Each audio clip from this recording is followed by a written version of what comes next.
Now, I'm going to take you through some of the people that you worked with in the film, and I want to know your most iconic moment with them or your best memory. And Margaret. To this day, we're still very, very dear friends. And when I call her, I say, "Hi, Kim," and she says, "How you doing, Hugo?" And sometimes she'll say my real name, which is Rydell, And she speaks pretty good Italian, matter of fact. And I called her in relation to the book, to the autobiography. I said, Ann, I said, need a favor from you. Could you write a blurb? I mean, it could just be about you or you and me or, whatever you care to write. And she says, I'm going to write the dirtiest, meanest. I said, I love it. Can you read it? Is it here? Let me see. We got to look for. Well, it's short and sweet. Bobby, my dear friend, a man for all seasons who shares his gift with us, and we're all so grateful. And I said make it short and sweet, and she did. Dick Van Dyke. Dick was great to work with. I met, to single them out individually would be tough because it was a great cast. You had Janet Leigh, you had Dick Van Dyke, you had Paul Lynde, you had Maureen Stapleton, and Jesse Pearson, who played Conrad Birdie in the movie. I mean, it was a marvelous cast and a lot of fun to work with. There was no, kind of animosity, on the set. Everybody got along very, very well. And I'm not a motion picture star, but if I had to do one movie, yeah, Bye Bye Birdie is a classic. Now, what happened to you after you did Bye Bye Birdie? Birdie was 63, and, and then in 64, I was called up by Uncle Sam, and I took my basic training at Fort Dix, New Jersey, and I was National Guard, and that meant that I had to spend 6 years in the service, doing summer camps and so on and so forth. But it was a wonderful experience for me, and the guys that I was with at Fort Dix, they say taking basic, a lot of the guys were from Brooklyn, the Bronx, Newark, and I'm from South Philadelphia. It was all kind of street, and they're looking at me and they're going, "Yo, Bob, what are you doing here? Don't you know nobody? Couldn't you get out?" It was the best time of my life, basic training. So I spent 6 years in the service, but continued working. Of course, all I had to do was, kind of weekend meetings and a couple of, some summer camps, and then in 1966, I went over to Nam. I didn't go over to fight. I went over to perform, and I just did a show in Philadelphia not too long ago for veterans, and I consider myself a veteran. No, I did not fight, but I am a vet. And I served my country one way or the other, and it was marvelous. I mean, I got into places where the Bob Hope Show never saw. I mean, I did shows for 7 Green Berets on a tennis court, and as I'm singing, howitzers are going over my head. Oh, wow. And I'm looking up and they're going, "Don't worry, Bob, it's outgoing mail. It's not incoming." What songs did you sing in those concerts? You want to know what? My manager wanted me to sing the song, and for what reason, I haven't the slightst idea. So I'm singing the song, and this is when the howitzers were going off 5 miles away from us. I'm singing, "What kind of fool am I who never fell in..." And why? Had you ever seen Stop the World, I Want to Get Off? Absolutely. Saw it in London with Newley. Yeah, phenomenal show. If you Little had, chap. Yeah, great role, great show. Phenomenal. If you had to choose a song from your 20s, if you had to choose a song that described who you were in your 20s, what would that be? Describes who I was in my 20s. Whew. That's tough.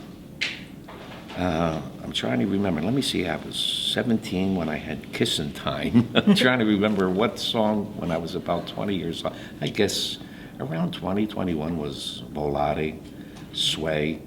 So Volare has become my signature song. It's my walk-on music. It's my bow music, and it's one of the favorite songs in the show. So I guess Volare. Now, if you had to choose a song to describe who you were in your 40s, what would that be? Forget him if he doesn't love you. I don't know. And if you had to choose a song that described who you are now? Forget him. How can you say that? You're selling out concerts all over. And you have a new book. You're not exactly forgotten. No, that's right. A song that describes me now. Let me think of that. Okay, we'll come back to that. Yeah. In working in film and seeing how, even talking to you now, I can tell that you're a good actor. Have you wanted to do more film and more TV? You know what? A very dear friend of mine, Frankie Avalon, we were born and raised in South Philadelphia together. I was on 11th Street, he was on 9th Street. And I've known Frank since I was 10 years old. Frankie was about 12 or 13, And of course, he made the move. He made the move out to California, which was a smart move. And he always used to tell me, he said, Bobby, if you would have moved out to California, you could have had your own TV show. You could have done so many movies. And I never liked the West Coast. I was an East Coast guy. And I told him, I said, Frank, by the time I move out to California, Montana's going to be oceanfront property. People are nuts out here with fires and mudslides and earthquakes. He said, yeah, what about back home when it gets cold? I said, I can always turn up the thermostat, I'm from California, and I think the same way. Oh, okay. I couldn't wait to get here. Oh, really? Yeah. East Coast is so much, so different. Yeah. Now, what has changed your life in terms of where you started out and where you are now? Well, I guess the biggest thing was back in 2012, July the 9th, I had to have a double transplant. I had a liver and a kidney transplant. And that was all because of, back in 2003, my first wife, we were married 36 years, and we got married in 1968. She passed away in 2003 via breast cancer. And when she did pass, a void was, there was nobody to hug, there was nobody to kiss, there was nobody to lay next to, there was nobody to tell you stories, cry, you both laugh, it was gone, And I became extremely depressed to the point where I became an alcoholic, an absolute drunk. Vodka became my very, very dear friend. I'd had it in my golf bag, in the back of the trunk of the car. God forbid, half a bottle was in the refrigerator. I had to go to the liquor store. And I kept drinking and drinking and drinking, and I remember a doctor saying to me, Bobby, if you don't stop drinking, you're going to be dead in 2 years. It was 2010. I said, well, what the hell? Let me have a good time. If I only got 2 years left, maybe, ring-a-ding-ding. And he was right. 2012 is when the transplant happened. And, when you say in the book a tale of second chances, well, that became my second chance to perform again. What is the difference between your performing back in the day and performing now? Hair. I had a lot of hair. Now I keep it home in a little box. I say goodnight to it every night. I pet it, How you doing, Fred? I call him Fred. It's nice. It doesn't bother nobody, I don't know. I am just so happy, Susanna, to be able to do what I've done all my life. And when that surgery happened, that was more than 20 hours in the OR. I figured, hey, I'm either going to die in the OR or I'm going to come out and I got a 50-50 shot. And so here I am, and I'm still able to do what I've always loved, and that's to get up on stage and sing and perform. Now, you've gotten remarried since then. Yes, I did. Yeah. Well, I always said to my children, I'll never remarry. Nobody's going to take mommy's place.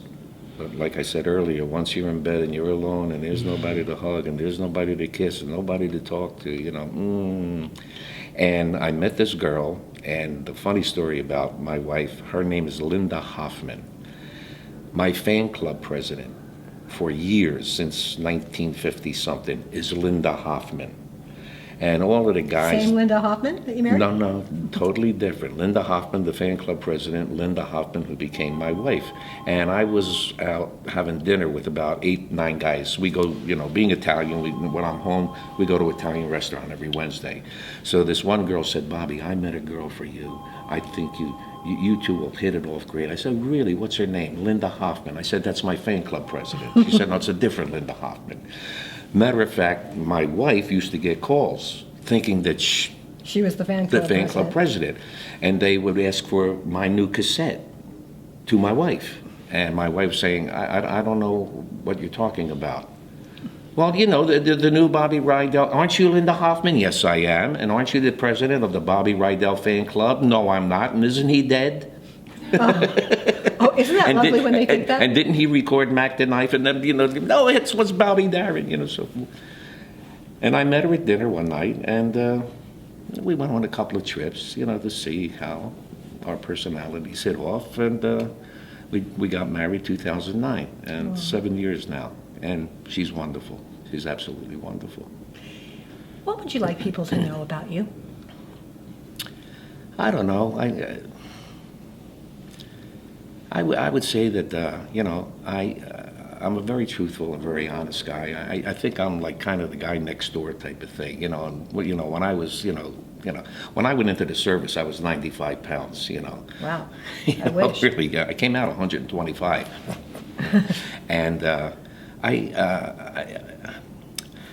I don't know. It's a tough question. I think, you know, I'm a guy that you could come up to, you know, especially in the business. You know, if somebody wants an autograph, I don't care if it's one or 200. You know, if a picture, I'm more than happy to do it because, you know, it's an old adage, and you know, it may sound corny, but if it wasn't for those people, I wouldn't be around here. You know, so you know, I just have time for everybody. I'm a fairly decent guy. What song do you like singing the most now? Out of my songs. Of any song?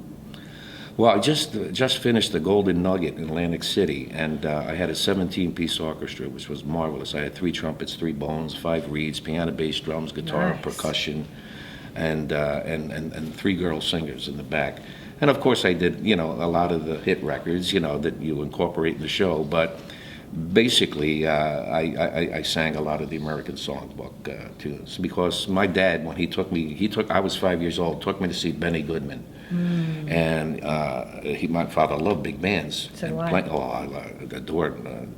And who was playing drums for Benny Goodman was a guy by the name of Gene Krupa. Oh, yeah, I sing, said, sing, sing. I don't know who, yeah, oh yeah, I said, I don't know who he is, but I want to be him.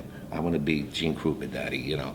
And I started listening to big band music at a very early age, and then I became a jazz lover as well, listening to people like Johnny Coltrane and Miles Davis and Philly Joe Jones and, you know, Dave Brubeck. And I was never really interested in listening to rock and roll, you know. Really? No, not really, but if you look at it back then, you want to get a break, you want to was the become music of the day. something, you know, absolutely, you know. So to be able to do now, you know, and you know, being 74 years old, you know, and you like in the show I do what we call the saloon song medley, and it's 3 songs from Sinatra's "Only the Lonely." Oh, okay. And that's not Willow, but What's New, and One for the Road. Yeah. And, you know, at 74, you know, I can sing those lyrics because I've Been there. I've been there, done that, you know, so, yeah. That's what I meant what was the difference between... Oh, okay, well, there's the answer, yeah, really. Because you have so much more life to give when you're older, and people don't necessarily always realize that. Yeah, and once again, Suzanne, I mean, I got that second chance, and I'm doing what I absolutely adore doing. You know, I mean, since I can possibly remember, and to be able to, you know, get up on stage and do that type of material, and also incorporate, you know, I mean, doing my hits and incorporate songs from this, you know, the American Songbook. It's really a pleasure, you know. Now, can we ever see you on Broadway? I don't think I could do it. I don't think I could do it physically, you know, on Broadway. I mean, years ago, I remember I was Anna White, who was the choreographer Right. for Bye Bye Birdie. They were looking for someone to take Robert Klein's place, and they're playing our song. And Anna White, Choreographed. right? Yeah, and she. Oh, did you direct it? Oh no! She just was talking to Neil Simon. Right. And yada yada yada, Bobby Rydell. So I go and I see the show, right? And it was, I believe it was Lucy Arnaz, It was. right? And Robert Klein. And the only part of the show with Robert Klein was, they're playing my song, they're playing my song. Okay, and I dozed, you know, because to me it was the girl's show. It was the you girl's know, show. and I turned it down. I said, you know, and they wouldn't guarantee that it was going to stay on Broadway. You know, Detroit over here, Chicago over here, Pittsburgh over there. Nah. No, the reason I ask. But it's so stupid because if I would have done the show, and suppose I was fairly good in it, you know, and maybe Neil Simon would have said, hey, you know, maybe I'm thinking of a part in a movie, you know, but, you know, stupid. No, the reason I ask is there's a show called A Christmas Story, the musical, and you have Gene Shepard. And though he doesn't sing, you really are a good actor. I mean, in talking to you right now, I can see the different voices and the different characters that you can play and do. And Is he leaving the show by any chance? it's on the road at the moment. Oh, but I can see you playing. no, I mean like roles physically, this. you know, I mean, yes, everything, I'm bionic now. You know, I got the new liver, I got the kidney, and the year after the kidney and the liver, I got a double bypass. Oh, my God. Oh, no, it's wonderful. But I got bone on bone. Knees, and it's tough. You know, I can only stand on stage, you know, for a certain amount of time, and then it's like sitting on a stool, you know, to relax a little bit, and then getting up and doing a few steps here and there. So, you know, Broadway is tough. Legitimate theater is film tough. or TV, though? You know what? I just did a cameo in Robert De Niro's new movie called Good. The Comedian, and supposedly it's an autograph convention. And Taylor Hackford, who is the director of the movie, was a big fan of mine, and he wanted me in this. So he said we're in the makeup room. He says, Bobby, he said, you know the scene, don't you? I said, well, yeah, it's an autograph convention. I'm behind the desk. People come out, you know, I sign and thank you. He said, you know, that's basically it. But once we get on the set, you know, I may have a few ideas. Well, okay, what are ideas? And lo and behold, I got like 5 lines with De Niro. And it's really and it was just no script. But It I was can just- see why he would see this and want to elaborate. And well, now hopefully, you know, he did The Idolmaker, he did the Ray Charles story, you know, and he's into that kind of music. So my wife and I, we want to send Mr. Hackford the book, and maybe a few other people out, and but who knows? Can you see your book being made into a film? I think so. Absolutely. Yeah, absolutely. What is your favorite chapter in the book? You know, it's funny. It's not, you know, there's no chapters in the book. Oh, really? It's choruses. Oh, It's love it. verse 1, it's verse 2, chorus, tacit. You know, it's all musical. Everything is done, you know. What's your favorite musical stanza in the book? My favorite musical stands in the book. I guess when I talk about the people I had the good fortune of working with, my first appearance in Vegas at the Sahara for 2 weeks was with George Burns, you know, doing the Jack Benny show, working with Red Skelton. I did 12 shows with Red Skelton, Perry Como, Danny Thomas, Milton Berle, you know. And, you know, being, you know, very young at the time, when I was off stage, when I was done, after, you know, because Mr. Burns would introduce me, I'd come on and do maybe 20 minutes, and he would come back out, and we'd do a derby and a cane and a soft shoe to Some of These Days. Oh, yeah. And he would do it like George would do it, you know, some of these days, you're going to miss me. And I would do it like a Darren, you know, some of these days. And then we'd do a soft shoe. So you And have W.C. Fields with Bobby Darin. yeah, right. Yes. So, and I'm done. But I used to stand in the wings and watch him. I'm like 19, 20 years old. I'm working with this giant, you know, this marvelous man. And he was absolutely marvelous. And I just used to stand in the wings and watch how he would deliver a line, how his timing. And that goes with all of the, you know, greats that I worked with Jack Benny, with Skelton, with Danny Thomas, with Milton Berle. I learned a lot just by watching. Who would you say you learned the most from? That's a good question. I guess as far as a comedic value, I would be Red Skelton, because I used to do a character. I used to imitate Clem Kadiddlehopper. Oh, can you do it? Yes, sir, boy, oh, yes, sir. And there was a guy by the name of Cecil Barker who was the producer of the show.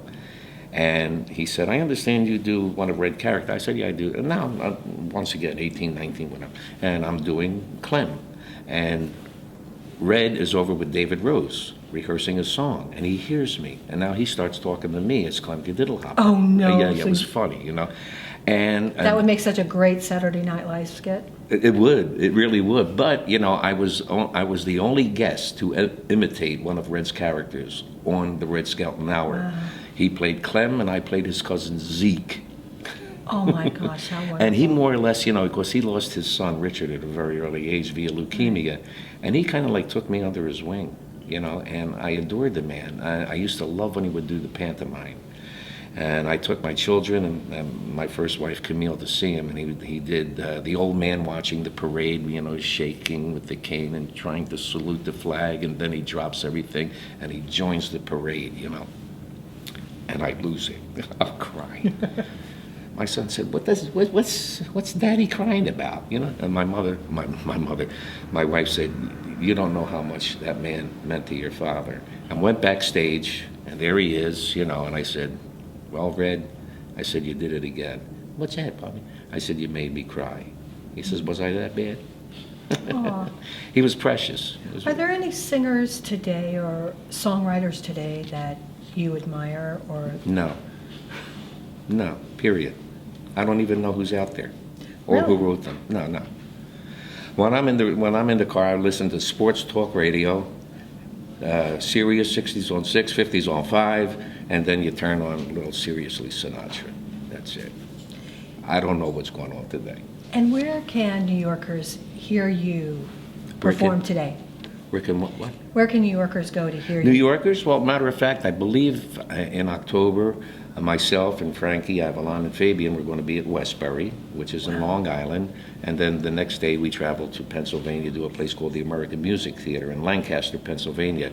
And, you know, I'll do a certain amount of shows with them, but then I do my own thing as well. Like I mentioned, you know, the Golden Nugget in Atlantic City. So I'm constantly working. And where can we pick up your book? The book you can pick up on Amazon, Barnes & Noble, and if you want the book personally signed, maybe with a little message as well, you can go to BobbyRydellBook.com, and you get it signed personally, or if you want me to put a little message, you know, in the book. Oh, So, that's that's it. like such a great gift. It's sad that we didn't have it for Mother's Day. Lincoln Center. Oh, okay, we can yeah. spice I'll this edit- in. I'll edit We'll this. spice this Okay, in. yeah. This coming July, I'll be at the Lincoln Center doing a concert with a full orchestra, and it's a thing called Dancing Under the Stars. You know, Oh, I it's love July the 6th. Well, we will make sure that people come out for Yeah, that. that should be a lot of fun. Yeah, Now, this is Bobby Rydell, Teen Idol on the Rocks. Would you sign my copy? absolutely, Susanna.